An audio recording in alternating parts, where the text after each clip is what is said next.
Welcome back, true believers. I'm Thomas Brando Greenman, and you're listening to the You're Not My Father podcast. Everyone could use a little fatherly advice, no matter what your age is. So we're here to provide that advice, wisdom, humor, motivation, and inspiration to help you live a better life. So without further ado, let's do this.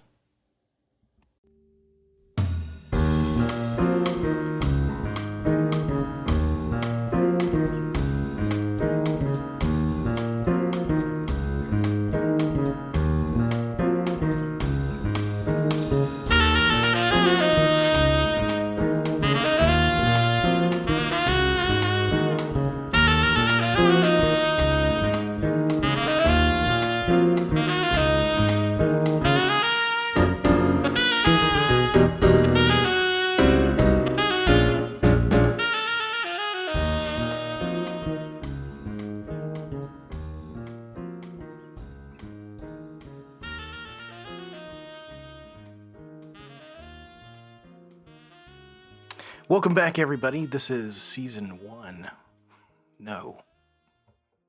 This is season 1, and I can't say it straight.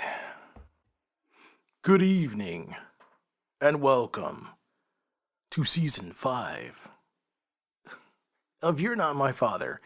As if you couldn't tell by the intro I just recorded and the music that was playing. Season 5.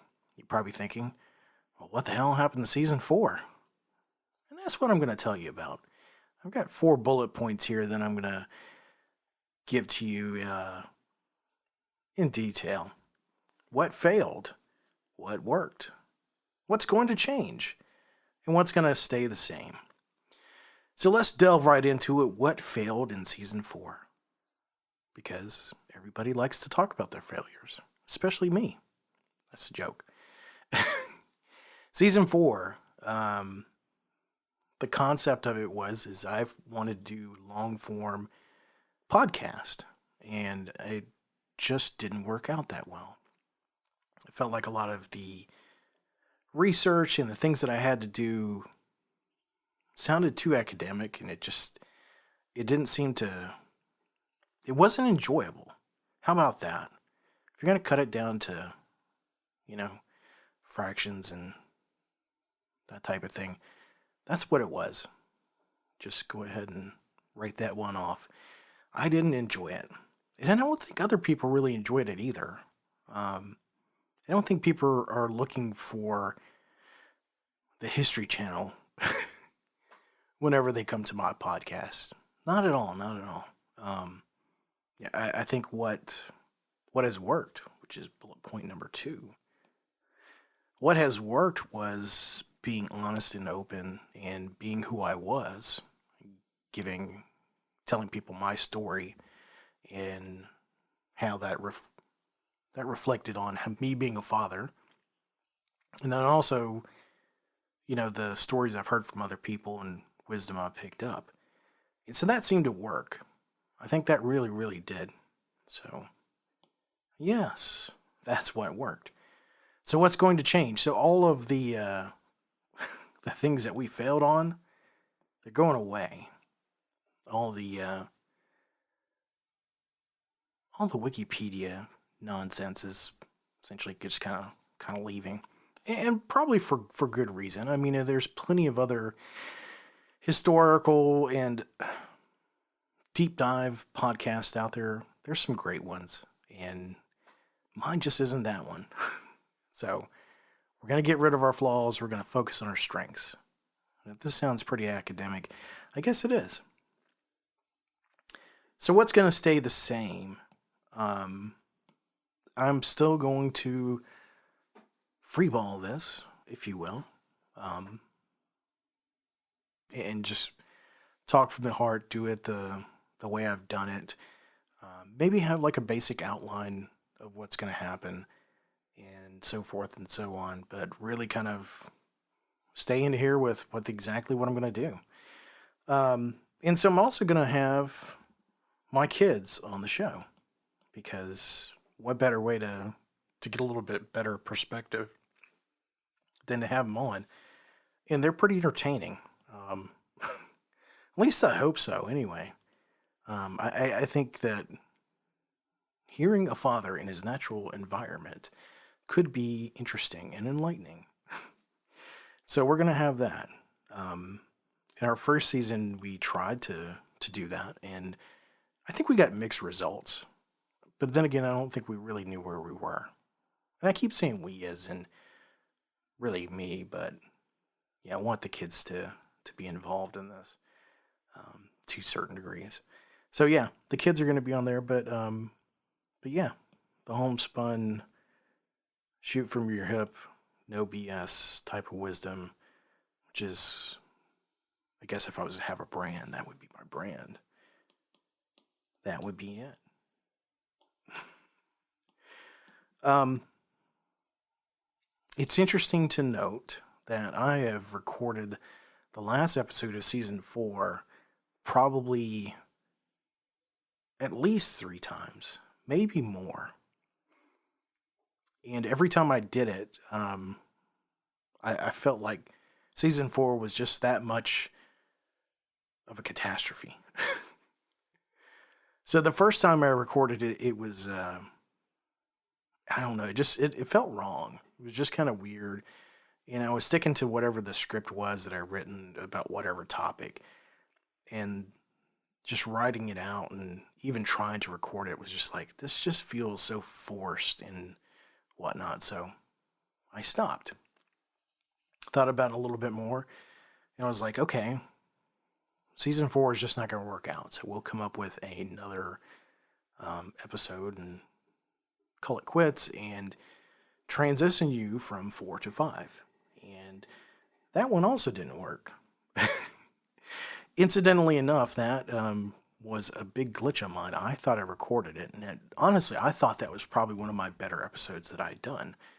And come to find out, I didn't have the memory card in my Rode Pro Podcaster, whatever this thing is. I always get it mixed up. And the light was blue instead of red. I was like, oh, I must have made a change of setting, and that's what happened. And that wasn't it. So, kids, if you're using that device and the record button is not red, let me tell you, you are not recording. That is 100% accurate. I can tell you that. So yeah, we didn't get that one in the can. And then I recorded at least one other one. And it's not going to see the light of day because it just didn't work out. I don't know. It was just kind of weird feeling. I don't know. And maybe I just got a little too personal and being a little too personal. And you're probably like, well, how in the world can you be too much more personal? And I feel like I probably gave out some details I probably shouldn't have. And that's the reason why it didn't happen. And then I dictated to my phone an entire script. And I think I was into it and now I'm not. And so, yeah. The last episode of season 4 is going to remain the lost episode of season 4. And that's probably more information that you wanted to know about that podcast, this podcast, that season, this season. But I felt compelled to tell you that there was a struggle there. There was some fighting, some internal dialogue. And this is where we ended up. So this is where we ended up at. And so that part's been pretty interesting. So one of the other things that has worked is really kind of telling you more about my life and kind of what's been going on. And I just talked about things being too personal and how do you do that. And I think my criteria is that I don't want people to know all the details. I want you to get the general gist of things and maybe give you some details in certain areas, but holding back a little bit. You don't need to know everything. Certainly not everything. So let's talk about my son and his latest escapades. So he's been doing really good. He's growing, both mentally and physically. So physically, he's getting taller. He's blooming. He's becoming the 8-year-old boy that he is. Mentally, he's he's getting out there. He's moving on up. And a lot of that is, I think he's putting the pieces together of life and things in general. But I think that the routines that we've kind of developed have been pretty good. So in the mornings, I start work whenever, you know, typically you'd say 8 to 5. And to a certain extent, that's true. But sometimes I start earlier, whatever. So he can't be at school until shortly before 9. So I have to work from home and do my thing before he gets to school. And something that I've done here recently with him is I've decided to do most of my work on a tablet and be out there with him instead of me being in my office and working on my big computer. And it's been kind of nice, to keep him under my thumb, make sure he's doing what he's supposed to be doing, and that way I don't get him in trouble, or I don't let him get himself in trouble. That's what I was trying to say there. And two, we have kind of a little bit of the family thing going on, which is kind of unusual for us because I don't know, like the TV version of Leave It to Beaver, and everybody gets up in the morning and they all gather around the breakfast table and eat breakfast, and everybody gets out the door at the same time and whatever. I think that's crap. That never happened in my house when I was a kid, ever. I don't think I ever saw it in any my friends' houses, and it certainly never really happened here. And honestly, we still can't do that, or it just doesn't happen. People don't get up on time, or they don't get ready. It just doesn't happen. But it's been a couple days, and we've had our little breakfast routine, and that's been pretty cool. Um, and I've noticed that him not having a routine is definitely my fault. And I think him not having a routine has been probably the big influencer on some of the problems he's had. Because honestly, we've been so busy busting our butts at work and in general that I wouldn't say that we've put off our parental duties at all, but I think, and maybe this is a deep dive. We put our kids in Montessori school. And I don't know if you know much about the Montessori method, but it's really kind of teaching kids to be independent, self-reliant, that type of thing. And that's good. And it can be very good. But I think that maybe we kind of let it go a little too far. If you've ever read the book, The 1 Minute Manager, um, essentially you're giving people the tools to do the jobs that they're assigned to, and you're not telling them what to do, but you're giving them prompts to get into that area. And if that's the worst, if that is the worst summary of a book ever, probably it is. But that's been my take on it. But Montessori's kind of like that, teaching kids to be reliant, self-reliant, being able to do things on their own. And I think maybe we kind of took it too far. I'm having an epiphany here. This is not scripted. This is like I'm putting the pieces together right here. That the Montessori program had that effect on us. It's not like the Montessori program did that to you. They forced me. They took my arm and they twisted me on my... No. I think that this is where it's kind of come from. That, they need to do these things. And we really haven't babied them in that degree.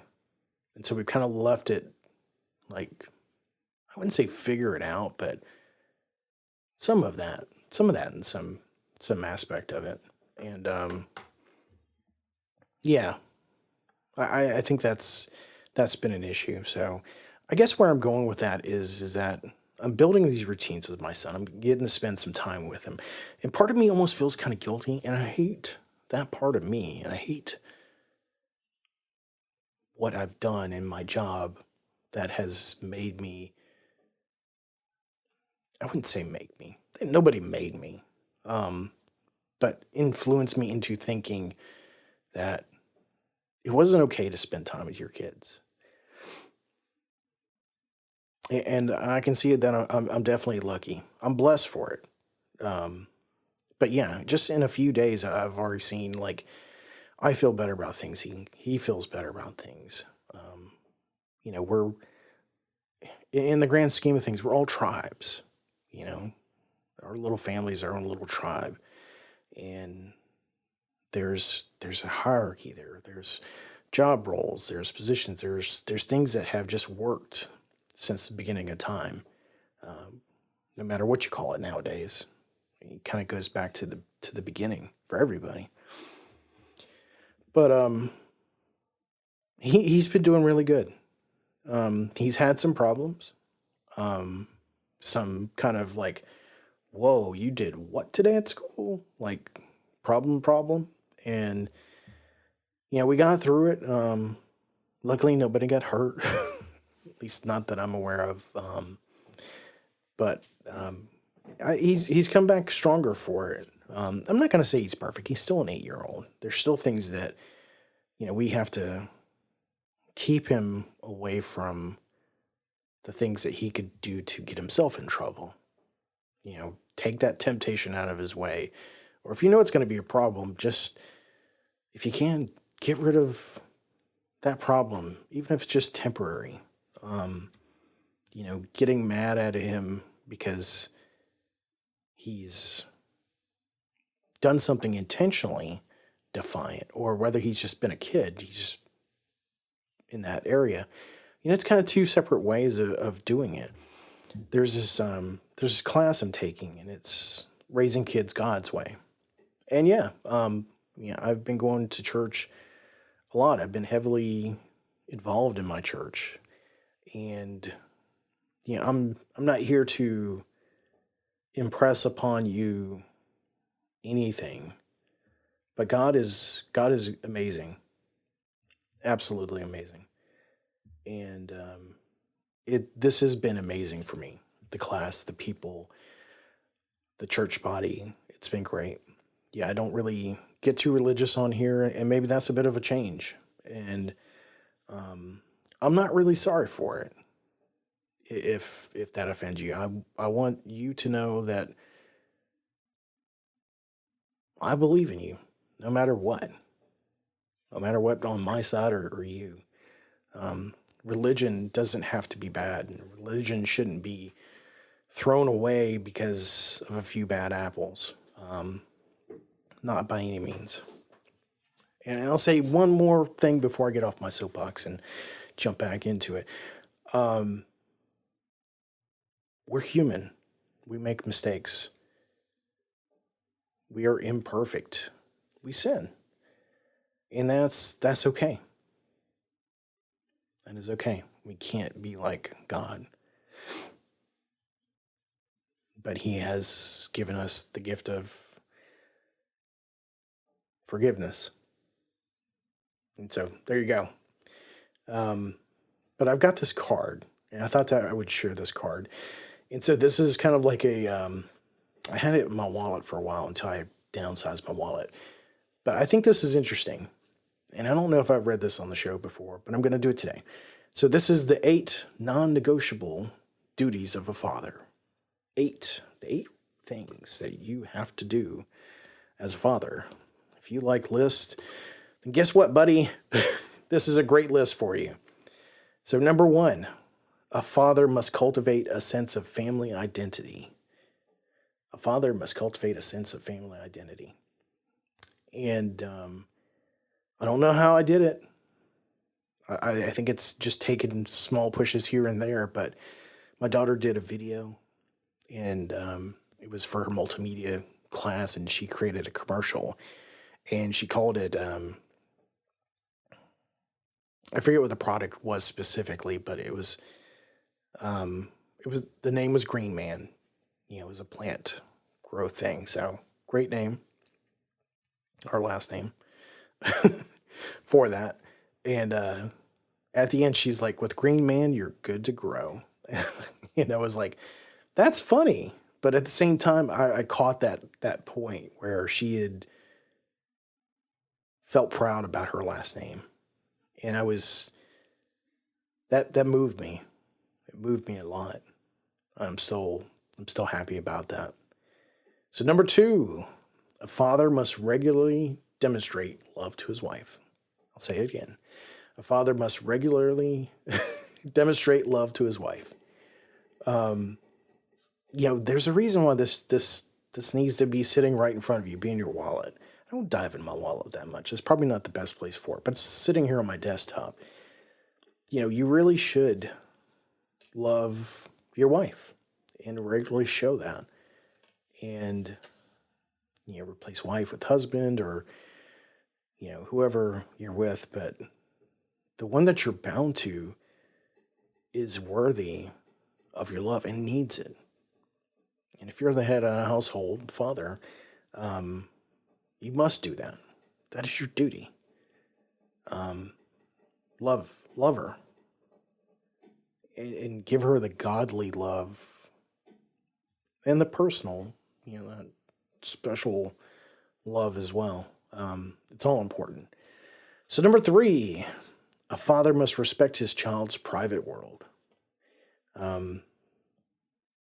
That they have their own world that they do things in, that is outside of the family, if you will. And you're there to guide them, but you can't tell them how to think. And in some of those private moments, you need to let them be there. I could probably give you some more info on that one, but that's my take on it. Number 4, a father must give his children the freedom to fail. And this is true.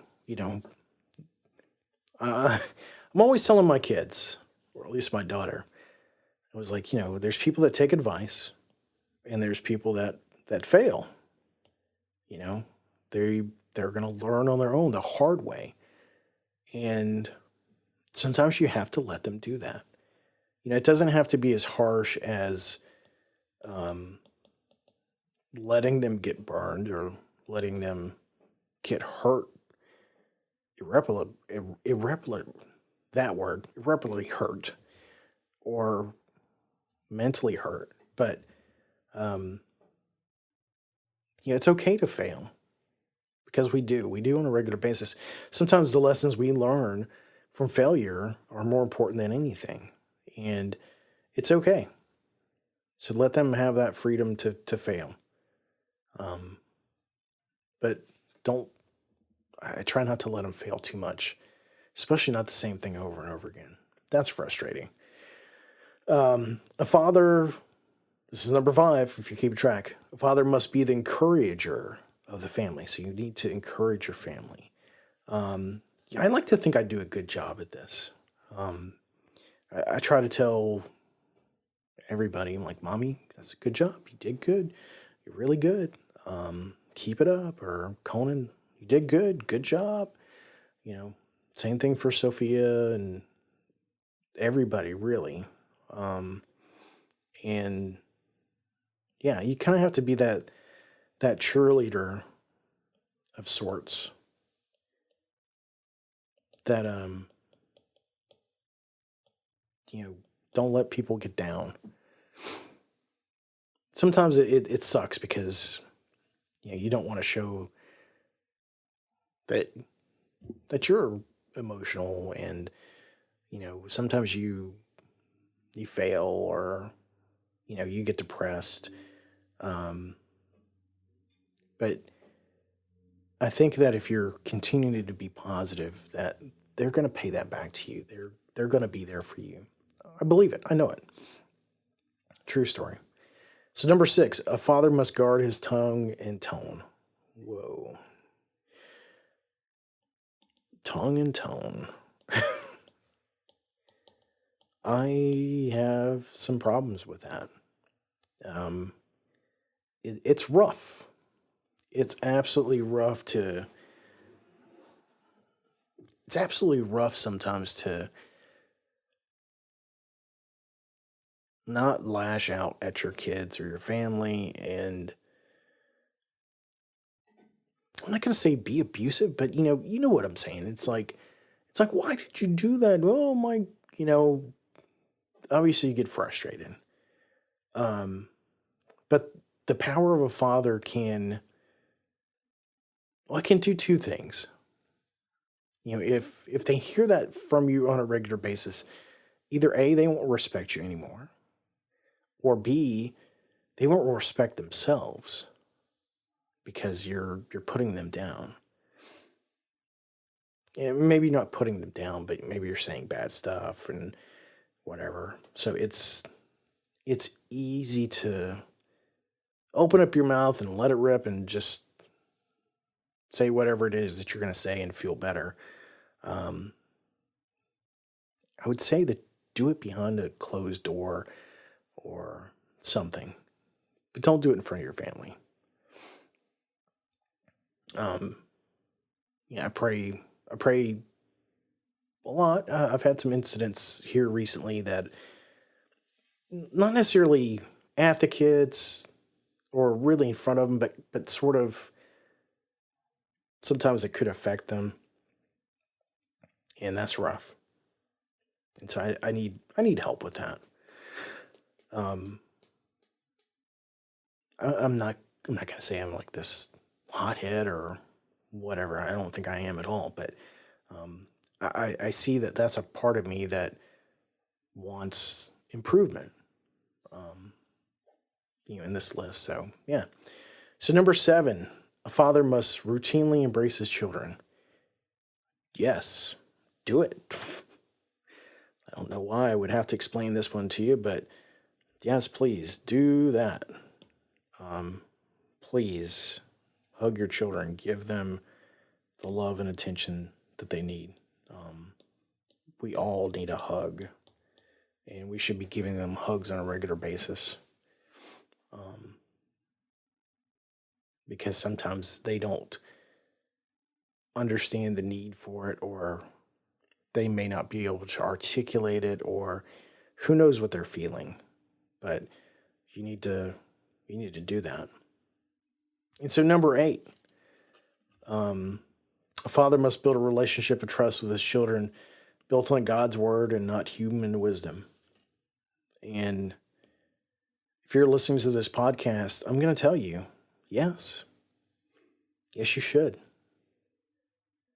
And if that's a deal breaker for you, I'm not sorry. I believe that. I'm not saying you should believe it per se, or that you must, but that's what's written on this card. It's what I believe. And so you can take that advice or not. And I just don't want to give you an ultimatum. I feel like we've been through a lot, you and I. We've done a lot together. And hopefully you understand that this journey I'm on and where I'm at, that it's more of a position of love and respect. And it's not one of bias and hate. It's love and respect. And so, like our kids have to answer to us, we have to answer to our parents and God. Because that responsibility flows directly down. So yeah, there is the 8 non-negotiable duties of a father. Yeah, So yeah, the kids, they've been doing better. Yeah, Sophia's had some challenges. I think she's getting to the point where she's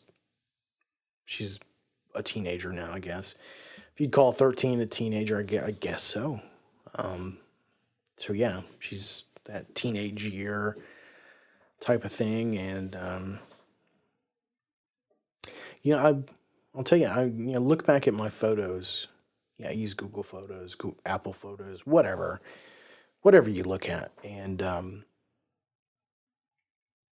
you can do a smart sort and tag somebody's face, and you can see all these things that have happened. And I have noticed that as a kid, she had such wonderment and happiness, and it was just all over her face.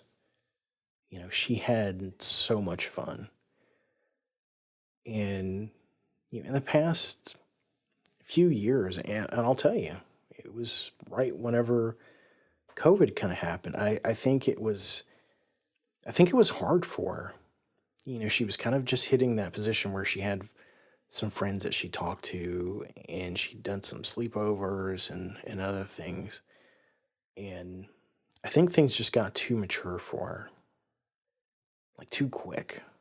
Like she was like a 10 or 11, and one of her friends was talking about a bunch of really mature topics. And we're just like, whoa, pump the brakes. Where did this come from? And it was really, really concerning. So much so that, we just didn't let them hang out anymore. But, COVID was right around that same time. And I don't know. I mean, it's hard to say what happened, but, she's much more pensive, I guess, reflective of certain things. Um, she just doesn't smile as much as she used to. And I'll admit, um, her mother doesn't smile much either. Well, I take that back. Whenever we were dating, and I knew her, she used to call her Ice Princess because she was she just didn't smile much. It was kind of weird. And I don't know. I mean, there's probably plenty of times that I look just like a sourpuss, I guess, but I'm always trying to laugh. I'm trying to make jokes, and I don't know. I'm trying to make people happy. And so I hope that she gets out of whatever that is, because she's got a beautiful smile. She's just so engaging, and it's just, as a dad, it's kind of sad to see her not smile as much, especially whenever she was so excited about everything. And I'm not going to say that she's jaded now, but she has that look of, you know, thinking about things. And her brother, on the other hand, he's excited about everything. Every once in a while, he'll get cranky or whatever, but everything is awesome to him. He's in love with life. Um, and so I think from my perspective, trying to catch a good gauge of where they are and where they came from and where they're going, that I'm going to do whatever I can to keep him loving life as much as he does. And let's see what else. Yeah, so we're heavily involved in church now. It's great to see the changes and the things that it's done for our kids. It's so wonderful. Um, me growing up, I went to church when I was very little by myself. And always felt like I had a really close connection with God, and man, people were. It was weird. You. I think that the one thing that God, I'm not gonna say he's powerless, but I'm gonna say that he's. It's hard to have a relationship with God because of the things that other people do. And sometimes that can, I wouldn't say ruin you for life, but it can taint that relationship for a long time. And I'm not gonna say that my relationship was tainted, but having educated people that can really answer your questions, and then also being open to having faith in something, in a belief. Um, I don't know. It can go a long way. I don't hate that. I don't hate that I'm talking about religion, but I feel like I've, what do they say, proselytizing, where you're talking about God and you're trying to get people to convert. And I'm trying to avoid that to a certain degree, but I don't know. Like, I want to. I want to tell you all about it. Um, and maybe that's a journey that we'll take together over a period of time if you keep listening to the show. Um, but I certainly don't want to make the show all about that, because honestly, I'll tell you the truth. I feel like if I can give you good information and I can be a good resource for you, I can help you out in that journey, that maybe that's how I get you to come back to God or give God a chance or any of that. But it's not required. Definitely not required at all. Not not on this show. Live, enjoy. Man, what else has been going on? Wintertime. We've had a crazy amount of ice and snow. Like like a lot. Um Snowmageddon. I don't know. Maybe have we had Snowmageddon since the last episode? It's hard to tell. But I'll tell you anyway. I think over the course of a week and a half, I think we got, I don't know, like 15, 17 feet of snow, something like that. It was a record. It was definitely a record. And then, luckily, at some point shortly thereafter, I got to go to Hawaii. It was a business trip, and it was also during my birthday. And during that, during my birthday, I got to spend it, most of it, in a board meeting. Um, Not exactly my idea of a perfect birthday, but it's kind of rare that I actually have had like these really stellar, awesome birthdays. But it was great seeing friends. It was great being with my wife, and it was great being in Hawaii, even though I didn't get to do all the things I probably would have liked to. It was still really great. Um, so that was nice. That was very, very nice. Business wise, we've been doing really, really great. Now me and my business partner are the sole owners of our company, and that has its. I wouldn't say that it has its problems, because in a lot of ways we've kind of been responsible for a lot of the problems anyway for years now. But um, you know, our agreement has kind of been that I'm steering the ship, so it's my ship to sink for the most part. Um, if you will, at least from a leadership perspective. And so I definitely feel more like Atlas with the big rock on his shoulders, and that's a big change.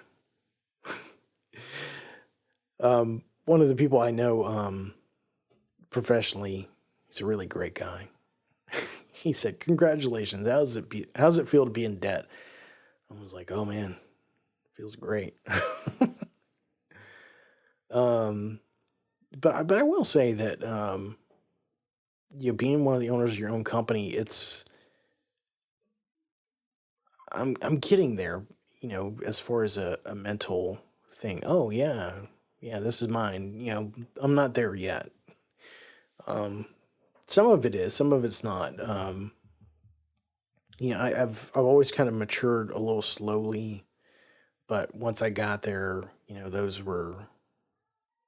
those things were locked in, and I do have to admit it's been pretty cool to own your own company, um, and actually be kind of profitable at it. Um, you know, but as far as the old fuel in the tank, the time on the odometer for me, I sound young, but I'm not, and you have to wonder how many years do you have left in this, you know, like the whole thing, life in general and business and that type of stuff. And mentally, I feel like I'm still in my 20s or 30s. I'm like, holy crap, I did this, and I'm here and whatever. And it's like, oh no, you are not 30. You're not even. Well, yeah, I am 40, but it's getting close enough to where you can't say that much longer. um, yeah, yeah, I have a beard and mustache now, and it's been blonde most of my life. Sometimes it gets dark or whatever, but you can definitely tell it's getting lighter, some more gray getting in there, and it's like, man, it's starting to look old now, sort of. But it's been pretty good. I mean, most people don't think that I'm anywhere close to my age. So I guess I've got that going for me. But this winter is, man, I've felt my age in some ways. Um, it's been a rough winter. Um, but yeah, I'm definitely looking forward to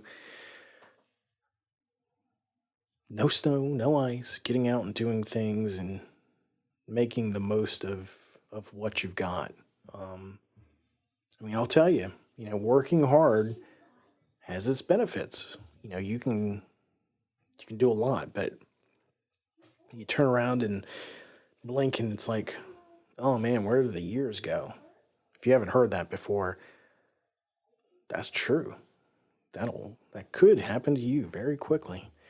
And then at the end of the day, it's like, what did you do all this for? Um, maybe you're like, I'm not gonna buy that, or I'm not gonna do that, or that's too expensive, or I'll wait until whenever. And it's like, really? How long are you gonna wait? When is it ever gonna be a good time? If you ask people about having kids, and you can hear my son in here yapping to himself, going to the bathroom. He's narrating everything he does like he's a YouTuber. But yeah, when is it ever going to be a right time? It's never a right time for kids ever. I can tell you when there's some times that it's not a right time, because those exist. Um, but yeah, you need to do these things.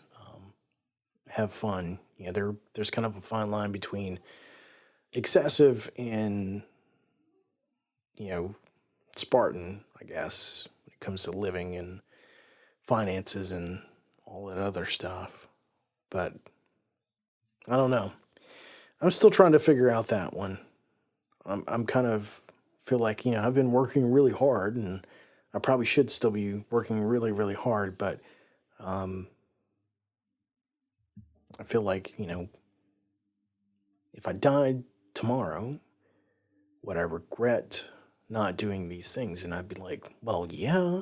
I mean, like, I haven't been to Rome, I haven't been to Japan, I haven't been back to Mexico. A lot of it revolves around travel and seeing and experiencing things, not necessarily buying things, so to speak, which is kind of a bit of a change.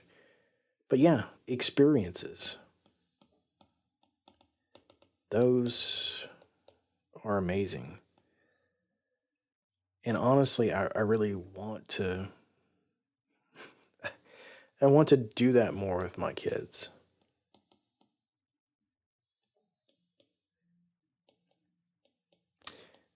It's kind of funny. I used to take my daughter to all the Marvel movies. And I think that's sort of here recently. She's like, maybe not, not enough cats in it, you know. I did give the example of Captain Marvel. I did that one. But my son's been more into watching Marvel movies. And like when I say that, I mean like this past weekend. Like he can't sit still during a movie. He'd watch a TV show, which is kind of weird because the shows are typically longer. Like if you burn through 12 episodes of something, that's way longer than a movie usually. And he has a watch and he's like, Daddy, this movie's 2 hours. I don't know if I can do this. And he sat through all of Avengers, Infinity War, and Endgame, didn't leave. I was like, wow, this is awesome.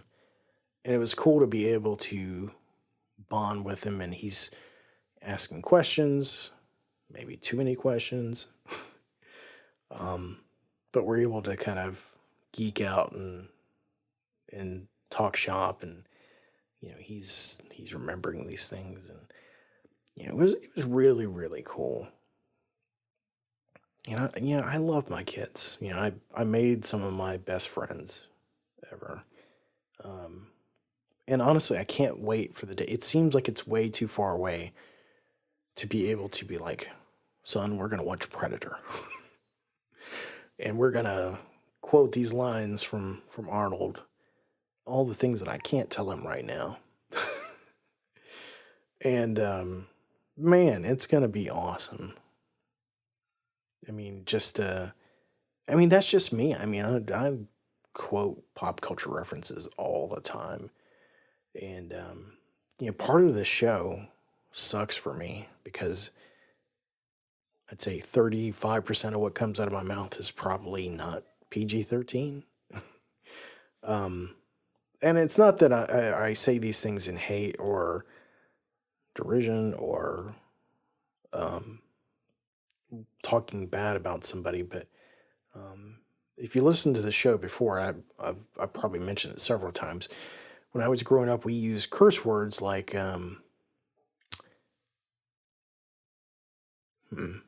salt. Like if you're gonna have a steak, you need to have some salt on it. And so for us, like a conversation was not a conversation unless it was thoroughly seasoned with a lot of salt, a lot of pepper, a lot of seasoning, colorful words and whatnot. And yeah, you had to do that. And we would curse at each other all the time. And it was just like, dude, that's cool. Call me that again. And that I can think that's just how we kind of grew up. That we'd say bad things to each other in a funny way. And there's a lot of people culture wise that are kind of into that. And obviously that doesn't work too well in my church family, so I have to kind of pump the brakes on that one. It's that one will probably always be in my culture. Yeah, I mean, my parents were in the Navy. my parents are Navy, long history in the Navy. You can't really take the sailor out of our gene pool. But yeah, no doubt in my mind, one of these days my kids and I are gonna, one day, what else? What else? This is the way that I start trying to dig up another topic to come up with. Yeah, I don't know. As far as things that I'm going to do this year, I'm going to be in Florida at least twice again, maybe 3 times again this year. I was in Florida 3 times last year. Ugh. I'm going to Chicago, like Chicago proper. Like I leave the airport going to Chicago this year, and that'll be really cool. I'll have a little bit of leeway from the business activity that I'm there for to go do some cool things. And I was just thinking about it the other day. I was like, wow, I could totally go do some things, like be a tourist kind of type of thing without dragging kids and a wife around. And I'm like, this could be pretty cool. Yeah, so that'll be awesome. Let's see. We end up going to Bermuda, just be pretty cool. Yeah, so I feel like, that, and then probably catching some trips here and there. Yeah, I think it'll be a cool year. Definitely getting into that mind frame of like, do some living, go see the world, do some awesome stuff, or maybe not so awesome. Maybe it's just good stuff. Get to see more of this grand world that God has created. And I don't know why, but I think Chicago, and I said something about steak, and now I want a steak. I didn't really eat dinner yet. But I'm trying to lose weight. That's another thing. It's like you could put it off, and you could put it off, and you could put it off, and at some point it's going to catch up with you. And I'm hoping that it already hasn't. I don't feel like it has, but maybe. But yeah, there's that. So yeah, season 5. Same old stuff. I really meant to say the other word, but yeah, that is this podcast that I've done for myself. I've created it, made it more or less G, or I don't know. I guess that's a really good question. Burn up some more time here wondering if the show is going to be rated, would it be G or PG? It would probably be G, based off of some of the G movies I've seen from Disney. So yeah, I guess that's okay. Yeah, I'm okay with that. I would love it to be R. At some point, and to be honest with you, I've thought about creating another podcast where, the proverbial open your mouth and let it rip and say whatever and whenever. And while I think it would be fun, I don't know if I want to be that person. Maybe I'll just be that person as I've always been that person, here and there and whatnot. So that's it for me. If you want to contact me, I've got social media, stuff like that. Find me.